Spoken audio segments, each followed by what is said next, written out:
ഓം ശാന്തി. എൻ്റെ വീട്ടിൽ നല്ല വെളിച്ചവും വെയിലും ഉണ്ട്, അടുത്ത വീട്ടിൽ സൂര്യൻ കുറച്ച് വെളിച്ചേ കൊടുക്കൂ. മഴ പെയ്യുമ്പോൾ ഇവിടെ നന്നായിട്ട് മഴ കിട്ടും, അവിടേക്ക് കുറച്ച് മഴ കുറച്ചേ കൊടുക്കൂ. ഇങ്ങനെയൊന്നും ഭഗവാൻ ഒരു പക്ഷപാതവും ചെയ്യാറില്ല. അതുപോലെ തന്നെ എല്ലാവർക്കും ഒരുപോലെ അളവറ്റതായിട്ട് കൊടുത്തിട്ടുള്ളതായിട്ടുള്ള നിധിയാണ് സമയം എന്ന് പറയുന്നതും. എങ്ങനെയാണോ മഴവെള്ളം, സൂര്യപ്രകാശം, മറ്റെല്ലാ പ്രകൃതിദത്തമായിരിക്കുന്ന നിധിയും ഒരാൾ എങ്ങനെ ഉപയോഗിക്കുന്നു, എത്ര ശതമാനം തരുന്നതിനെ ഉപയോഗിക്കാനും സമ്പാദിക്കാനും ഞാൻ പഠിച്ചിട്ടുണ്ടോ അതനുസരിച്ച് ജീവിതത്തിൽ അത് അനുഗ്രഹമായിട്ട് മാറും.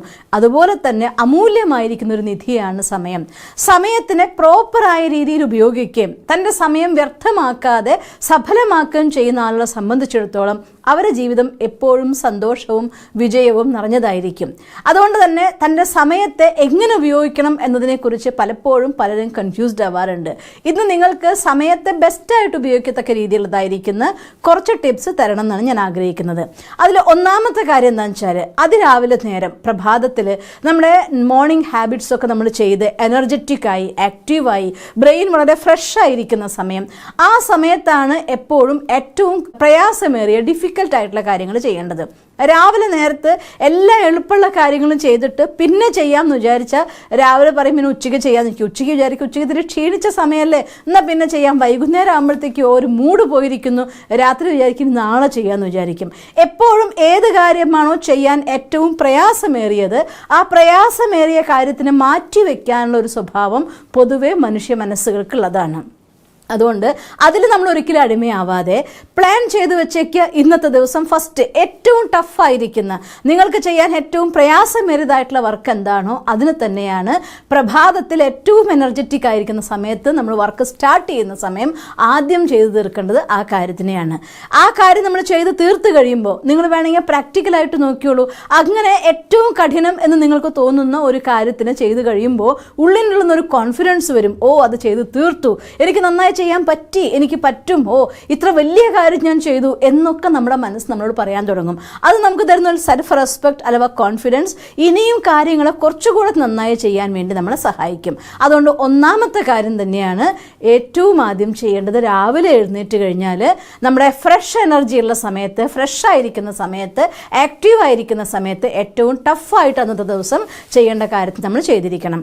രണ്ടാമത്തെ കാര്യം, വളരെ ഇമ്പോർട്ടൻ്റ് ആയിട്ടുള്ള കാര്യങ്ങൾ ചെയ്യുന്ന സമയത്ത് പ്രത്യേകിച്ചും നമ്മുടെ മനസ്സും ബുദ്ധിയും ഏകാഗ്രമാക്കി ഒരു കാര്യം ചെയ്യുകയാണെന്നുണ്ടെങ്കിൽ ചെറുതോ വലുതോ എന്നതിനേക്കാൾ ഉപരിയായിട്ട് ചെയ്യുന്ന സമയത്ത് ഏകാഗ്രതയും സമർപ്പണവും പൂർണ്ണമായിട്ടുണ്ടെങ്കിൽ കുറഞ്ഞ സമയം കൊണ്ട് പെർഫെക്റ്റ് ആയിട്ട് നിങ്ങൾക്ക് ആ കാര്യം ചെയ്തു തീർക്കാനായിട്ട് സാധിക്കും. അതുകൊണ്ട് ഒരു കാര്യം നമ്മൾ ചെയ്യുമ്പോൾ നമ്മുടെ മനസ്സും ബുദ്ധിയും ഡൈവേർട്ടായി പോകാൻ സാധ്യതയുള്ള, നമ്മുടെ ഏകാഗ്രതയെ നഷ്ടപ്പെടുത്താൻ സാധ്യതയുള്ള കാര്യങ്ങളെയൊക്കെ മാറ്റി വെച്ചേക്കണം. ഇന്നത്തെ ലോകത്ത് ദ മോസ്റ്റ് ആയിട്ടുള്ള നമുക്ക് പ്രോബ്ലം ക്രിയേറ്റ് ചെയ്യുന്ന ഒരു സാധനം മോസ്റ്റ് ഹെൽപ്പിംഗ് തന്നെയാണ്. ഫോൺ നമുക്ക് ഏറെ സഹായമാണ്. പക്ഷേ നമ്മളൊരു നല്ല കാര്യം ചെയ്തുകൊണ്ടിരിക്കുമ്പോൾ ഒരു നോട്ടിഫിക്കേഷൻ ടിങ് എന്നൊരു ശബ്ദം കേൾക്കും.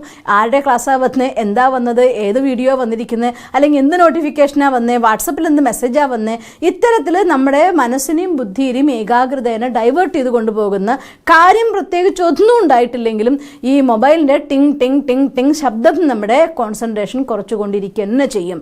അതുകൊണ്ട് ഏറ്റവും ഇമ്പോർട്ടൻ്റ് ആയിട്ടൊരു കാര്യം ചെയ്യുകയാണെങ്കിൽ, പ്രത്യേകിച്ചും പൂർണ്ണമായ ശ്രദ്ധ കൊടുക്കേണ്ട കാര്യമാണ് എങ്കിൽ ആ സമയത്ത് മൊബൈലിന് ദൂരെ വെക്കുന്നത് അഥവാ ഇത്തരം സൗണ്ട്സിനെയൊക്കെ ഇല്ലാതാക്കി മാറ്റി വെക്കേണ്ടത് ആവശ്യമാണ്. അല്ലാതെ നമ്മൾ ചെയ്യുന്ന സമയത്ത് എത്ര കൂടുതൽ സമയം മനസ്സും ബുദ്ധിയും മറ്റു ചിന്തകളിലേക്ക് ന്യൂസ് നോക്കി അല്ലെങ്കിൽ മെസ്സേജ് വന്നത് നോക്കി ആ മെസ്സേജിൽ എന്തെങ്കിലും നെഗറ്റീവായിട്ടുള്ളതാണെങ്കിൽ, ഇമോഷണലി എന്തെങ്കിലും ആക്ടിവേറ്റ് ചെയ്യുന്ന സാധനമാണെങ്കിൽ, അത് പ്രത്യേകിച്ചും സങ്കടമോ ടെൻഷനോ ഭയമോ ഉണ്ടാക്കുന്ന കാര്യമാണെങ്കിൽ അതോടെ അതുവരെ നിങ്ങൾ ചെയ്തതിൻ്റെ 4/1 സ്പീഡ് പോലും ഉണ്ടാവില്ല. പിന്നെ കാര്യം ചെയ്യുമ്പോൾ ആ കാര്യം പെർഫെക്റ്റ് ആയി നമുക്ക് ചെയ്യാൻ സാധിക്കില്ല. അതുകൊണ്ട് ഒരു കാര്യം ചെയ്യുമ്പോൾ ഇനിയിപ്പോൾ അത് കണ്ടാൽ പോലും നിങ്ങളെ കൊണ്ട് മറ്റൊന്നും ചെയ്യാനാവില്ലല്ലോ. ഇത് ഇമ്പോർട്ടൻ്റ് ആയിട്ടുള്ള കാര്യമാണ് ചെയ്യുന്നത് എങ്കിൽ അതിനെ മാറ്റിവെക്കുക. ആ കാര്യം പൂർണ്ണമായ ശ്രദ്ധയോടെ സമർപ്പണത്തോടെ ചെയ്യുക. കുറച്ച് സമയം കൊണ്ട് നന്നായിട്ട് ചെയ്യാനും സന്തോഷമായിരിക്കാനും നമുക്ക് സാധിക്കും. അതിനേക്കാൾ ഉപരി നമ്മുടെ മനസ്സിൻ്റെ അലയുന്ന സ്വഭാവത്തിനെ കൺട്രോൾ ചെയ്യാൻ കൂടി ഈ ഒരു ചെറിയ ആക്ഷൻ നമ്മളെ സഹായിക്കും. പിന്നെ മൂന്നാമത്തെ കാര്യം, നിങ്ങൾ വേണമെങ്കിൽ BK ഷീബ നോക്കിക്കോളൂ. ഓൾമോസ്റ്റ് 1000 വീഡിയോസ് ആവാനായി BK ഷീബയിൽ. അതിലുള്ള 20% അല്ലെങ്കിൽ 30% വീഡിയോസ് ആയിരിക്കും. ആ വീഡിയോസിൽ മജോറിറ്റി ഒരു 20% വീഡിയോസിലായിരിക്കും ഏറ്റവും കൂടുതൽ വ്യൂസ് വന്നിട്ടുണ്ടായിരിക്കുക, ഏറ്റവും കൂടുതൽ ആളുകൾ കണ്ടിട്ടുണ്ടായിരിക്കുക. അതിലൂടെ ആയിരിക്കും കുറേ ആളുകൾ ഈ ചാനലിലേക്ക് ആകർഷിക്കപ്പെട്ട് വന്നിട്ടുണ്ടായിരിക്കുക. എല്ലാ വീഡിയോസും എല്ലാവരും ഒരുപോലെ കാണാറില്ല. ദിവസവും തരണം എന്ന ആഗ്രഹത്തോടെ ഈ വീഡിയോസ് അപ്ലോഡ് ചെയ്തുകൊണ്ടിരിക്കുമ്പോൾ പോലും ഈ സത്യത്തെ എനിക്കറിയാം 80-20 ആണ്. 20% വീഡിയോസ് ആയിരിക്കും മജോറിറ്റി ആളുകൾക്കും ആവശ്യമായിട്ട് വന്നിട്ടുണ്ടായിരിക്കുക. ഇത് ഇവിടെ മാത്രമല്ല, ലൈഫിൽ എല്ലാ സമയത്തും അങ്ങനെ തന്നെയാണ്. 20% പ്രഭാത സമയം പെർഫെക്റ്റ് ആയിട്ട് ഉപയോഗിക്കാൻ നിങ്ങൾക്ക് സാധിക്കുമെങ്കിൽ പ്രഭാതത്തിൽ എഴുന്നേറ്റതായിട്ടുള്ള ഏർലി മോർണിംഗ് എഴുന്നേൽക്കുക, എക്സസൈസ് ചെയ്യുക, പഠിക്കുക, മനനം ചെയ്യുക, നമ്മൾ വിചാരിച്ചു വെച്ചതായിട്ടുള്ള ഗോളിനെ ടു ഡു ലിസ്റ്റിനെ റിമെമ്പർ ചെയ്യുക, അത് കഴിഞ്ഞ ശേഷം പോസിറ്റീവ് ലെസൺസ് പഠിക്കുക. ഇങ്ങനെ പ്രഭാതം ഏറ്റവും നന്നായി ചെയ്യാനായിട്ട് ഒരാൾ ശ്രദ്ധിക്കുകയാണെങ്കിൽ ആ 20% ബാക്കി അന്നത്തെ ദിവസം മുഴുവൻ കാര്യങ്ങൾ കൃത്യസമയത്ത് ചെയ്യാൻ, എനർജറ്റിക് ആയിരിക്കാൻ, ആക്റ്റീവ് ആയിരിക്കാൻ, കോൺസെൻട്രേഷനോടെ കാര്യങ്ങൾ ചെയ്യാനായിട്ട്, മനസ്സിൻ്റെ മേലെ നമുക്ക് അധികാരിയാവാനായിട്ട് ഇതിനൊക്കെ സഹായിക്കുന്നത് ഈ 80-20 പ്രിൻസിപ്പിളാണ്.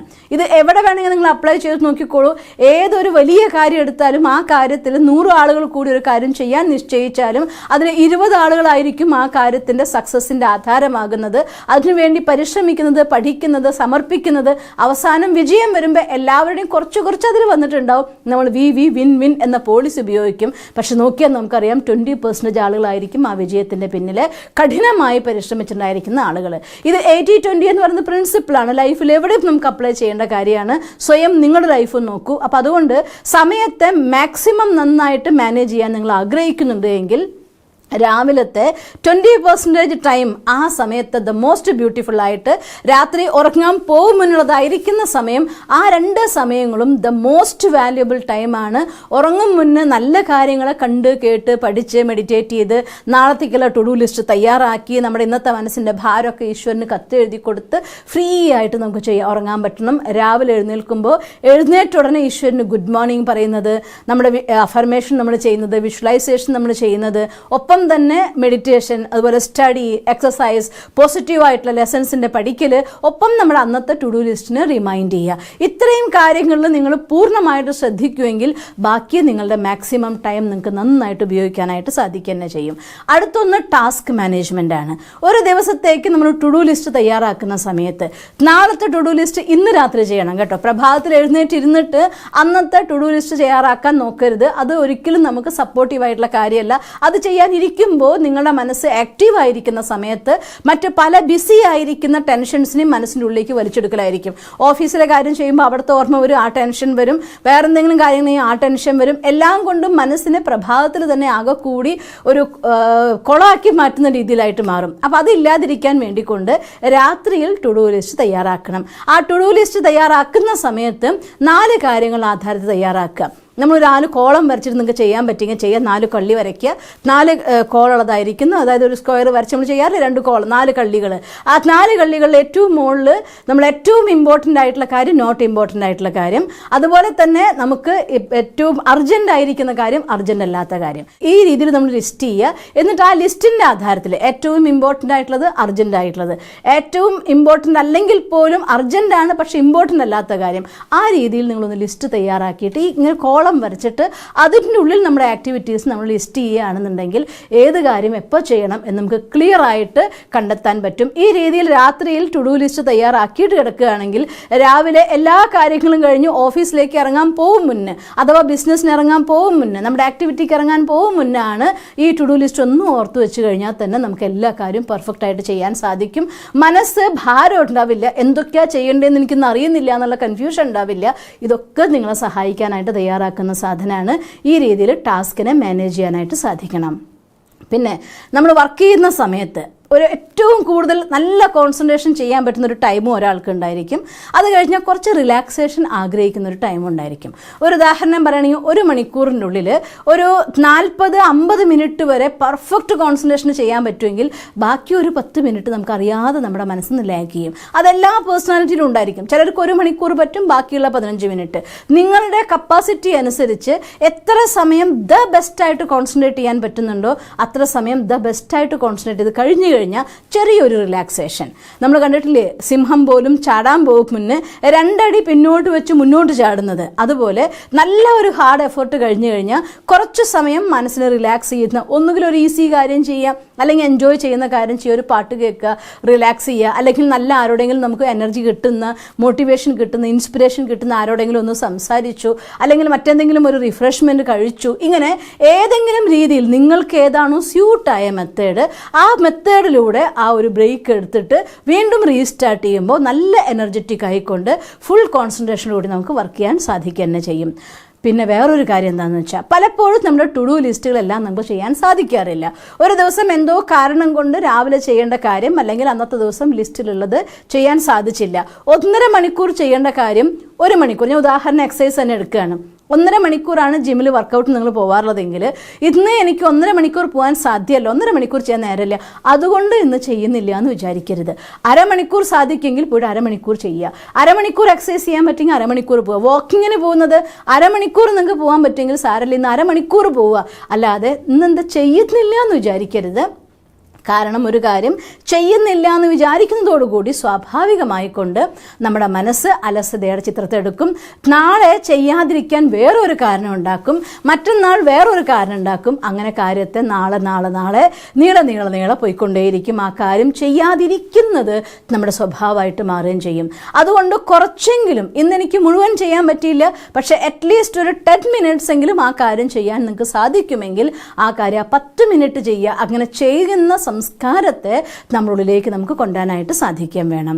പിന്നെ അടുത്ത പോയിന്റ്, എവിടെ നിന്നാണോ നിങ്ങൾക്ക് ഇൻസ്പിറേഷൻ അഥവാ മോട്ടിവേഷൻ കിട്ടുന്ന കാര്യങ്ങൾ, അത് നിങ്ങൾക്ക് വീഡിയോ ആയാലും കുഴപ്പമില്ല, ബുക്സ് ആയാലും കുഴപ്പമില്ല, മറ്റേതെങ്കിലും ഡയറക്റ്റ് ആയിട്ടുള്ള മീറ്റിംഗ്സ് ആയാലും കുഴപ്പമില്ല, ഏതെങ്കിലും വിധത്തിൽ ദിവസവും നമ്മുടെ ഇൻസ്പിറേഷൻ അഥവാ മോട്ടിവേഷൻ കൂട്ടുന്ന രീതിയിലുള്ള എന്തെങ്കിലും ഒരു സ്റ്റഡിക്ക് വേണ്ടി ദിവസവും നമ്മൾ സമയം കണ്ടെത്തണം.